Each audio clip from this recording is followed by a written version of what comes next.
So after a hellacious week of wrestling, I'm talking about Saturday night main event, AEW All In, and then Evolution.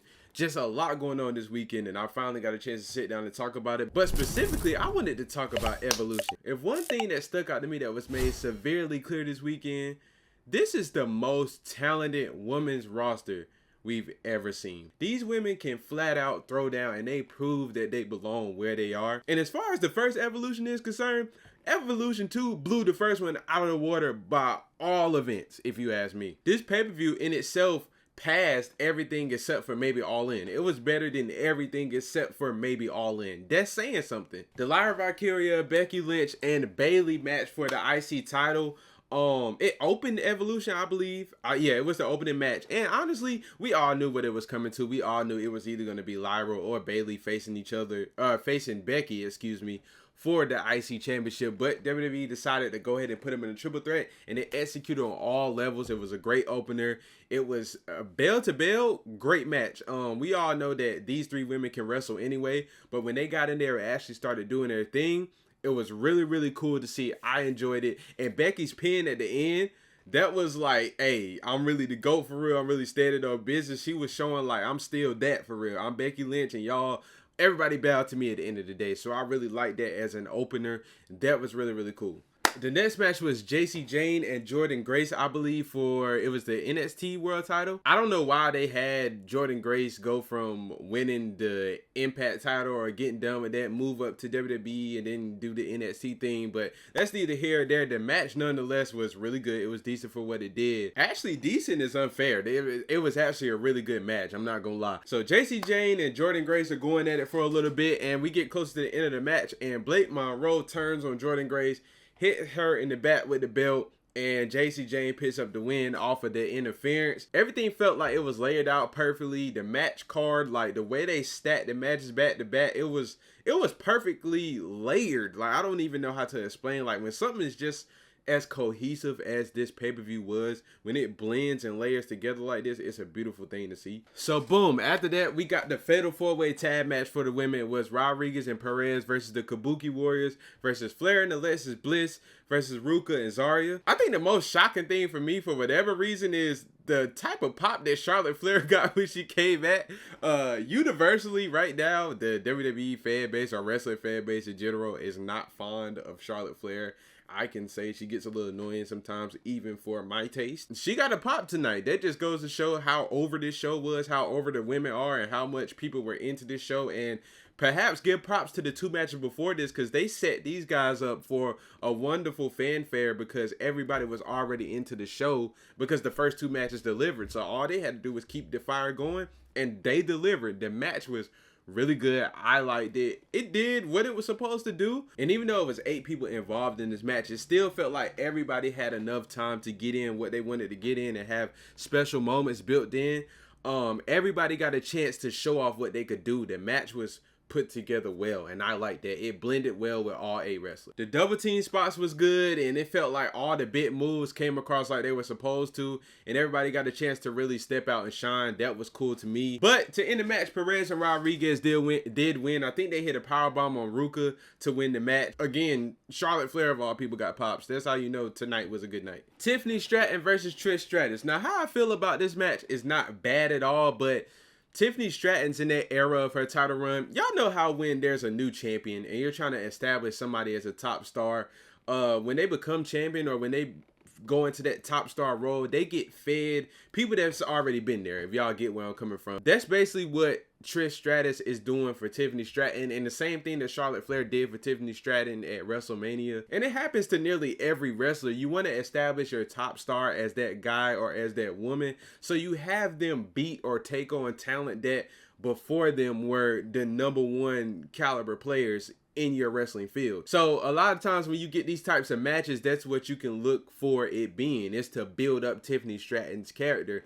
I do think it was pretty decent. I didn't think it was a bad match at all. Trish Stratus for her age is still can still move around the ring pretty well. I think Stratton ended it with the prettiest moonsault ever, and she got the win, and it did what it was supposed to do. Again, it's not supposed to be a 5-star classic. If it was, that would have been great. We're not expecting a 5-star classic out of Trish Stratus at this point in her career. Really, if you're like me, you want to keep seeing women that are on the come up get that spot. But I understand the business side of it and creating the lore of Stratton's title run. You have to give her people that's been there or people that is held in a high regard by the general public. Like, people hear Trish Stratus and go, "Oh, I remember her when I was, oh, she was one of them ones when I was a kid." So that kind of adds to the lore. So I understand it, and I get why they're doing every champion. If you look back in history, for the most part, when WWE is really into a character and are trying to build that character, they feed champions to people that have been there or were in their shoes or were once the face of said division to build onto there. Y'all get what I'm saying? I do think long term though,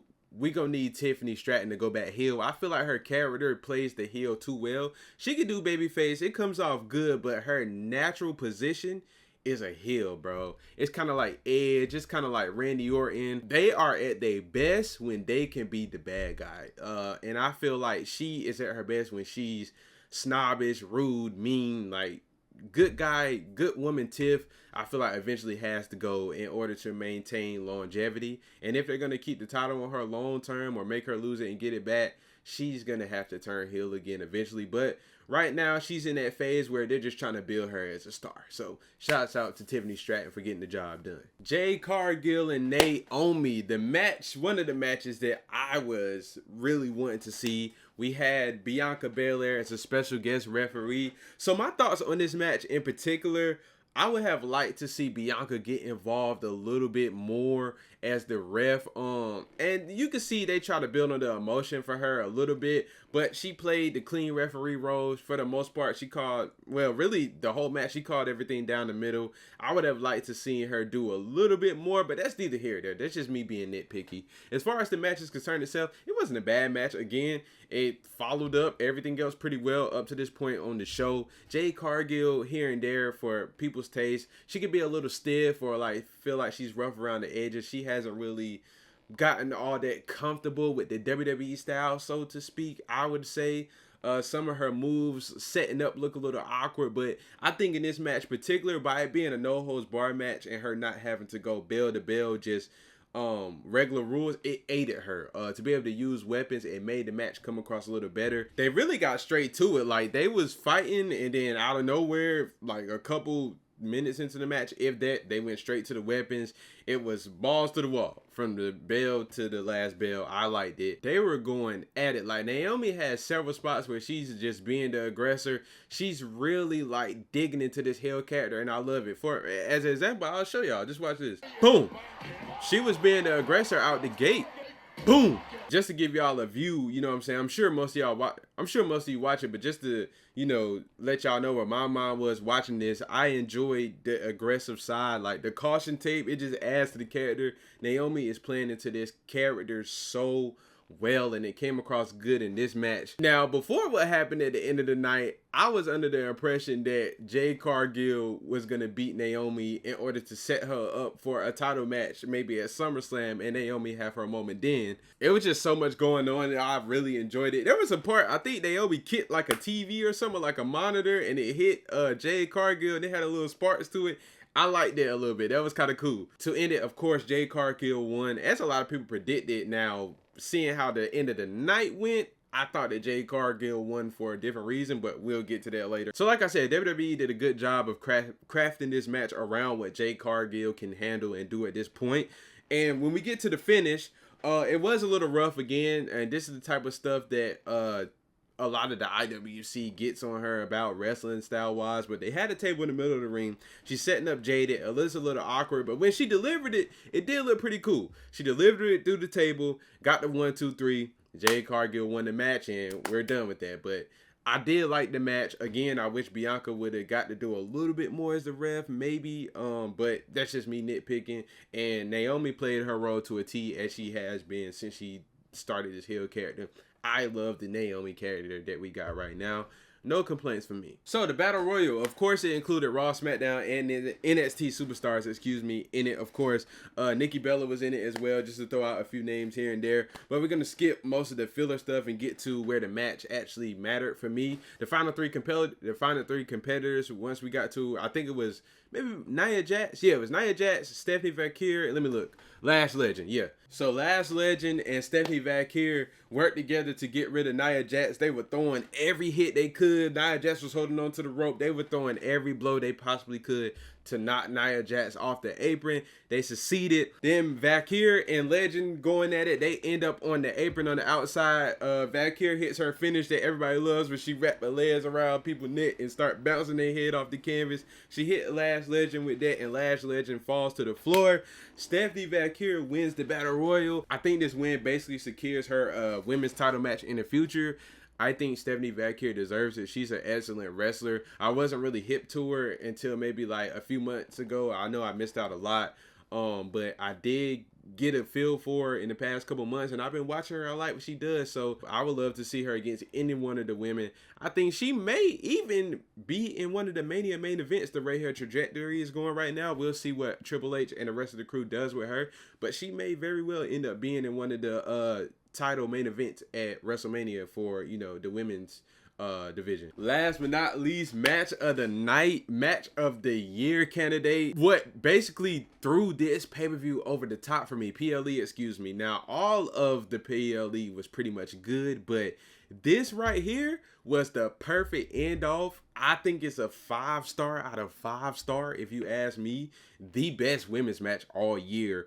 And this kind of what made this pay-per-view alone is WWE's best pay-per-view bell to bell since like Elimination Chamber. And I'm not even trolling right now. Like, it's better than WrestleMania. It's better than the Rumble. It's the best PLE since the Elimination Chamber. I'm not trolling. The only reason why I can't put it over the Chamber is because, number one, the Chamber matches itself were really too good. And then the fact that Cena turned heel, that's culture moving. That's shockwave. Like, it's hard to put anything over a John Cena heel turn because we never thought we would see it. 5-star classic, man. It started off with some slow punches here and there, kind of getting the feel out for each other. They're just warming up and they're getting into gear. So we get those exchanges that, you know, when wrestlers have great chemistry, y'all know how those matches started. That was this type of match. You know, they were just gearing us up, getting us all churned and tuned in so they could take it up to that next gear. They had a referee spot. The ref got knocked out. Io Sky and Rhea Ripley ended outside, and they were just fighting.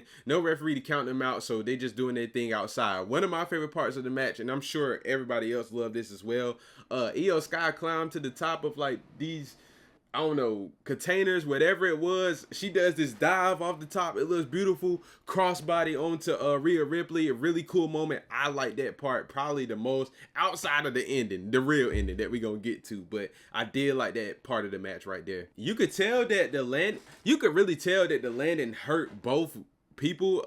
Rhea with the catch, thank God she caught it, because I thought Io Sky was gonna hurt her leg the way she landed. I really thought on the crossbody she was gonna hurt her leg. Shout out to Rhea Ripley on the catch though. She did a great job of keeping Io Sky from getting injured. Like the way her foot went down, I just cringed, but thank God she wasn't hurt off the crossbody. I forgot to mention earlier in the match, also Rhea Ripley did hit the Riptide, but that was around when the ref got hurt and she pinned, and of course no one was there to count it. So the back of the ring, Io Sky hits the over the moonsault. Rhea Ripley kicks out. So they end up back on top of the rope again. I honestly thought at this point Rhea Ripley was going for another Riptide, but Io Sky actually ends up doing a very beautiful looking Spanish fly.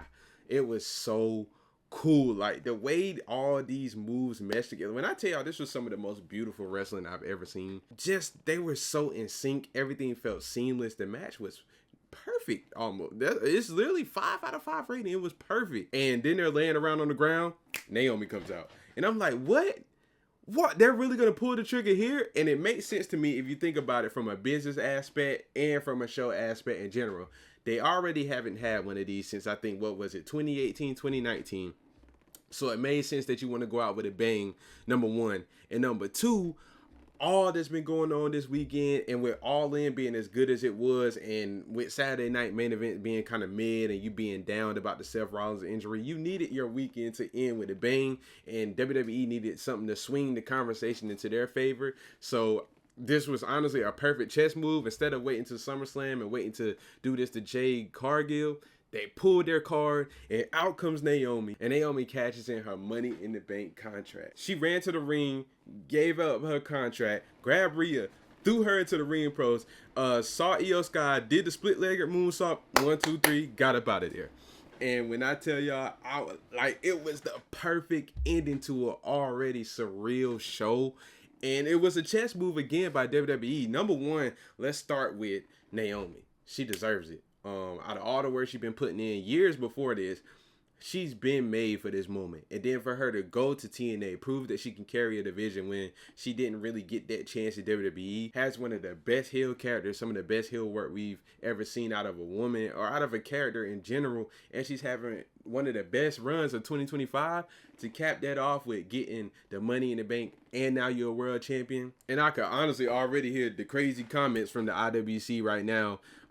It did what it was supposed to do though. Rhea Ripley still in her rivalry with Io technically hasn't beat her, so you still keep that storyline alive. While you have Io and Rhea as hot as you have them, they didn't have to take a loss. Both of them looked strong because they came out and did what they needed to do, and the match delivered, so they both looked strong, and neither one of them had to pin each other, so you kept them looking strong. You deliver on Naomi, and Naomi looks as good as she's ever looked. And you capped off a perfect pay-per-view with a perfect ending. And you swing the conversation from everything that All In did, if you're WWE, to now the ball's in your court. And you're setting yourself up for a banger Monday Night Raw because Naomi cashed in on the Raw Women's Championship. So now Naomi's going to be on Raw. And Raw's been needing another heel in the women division anyway besides Becky Lynch. So it's a win all the way around if you really look at it in that perspective. And WWE capitalized on it. Shout out to the women for doing what they needed to do, because they're the reason why this show came across the way it did.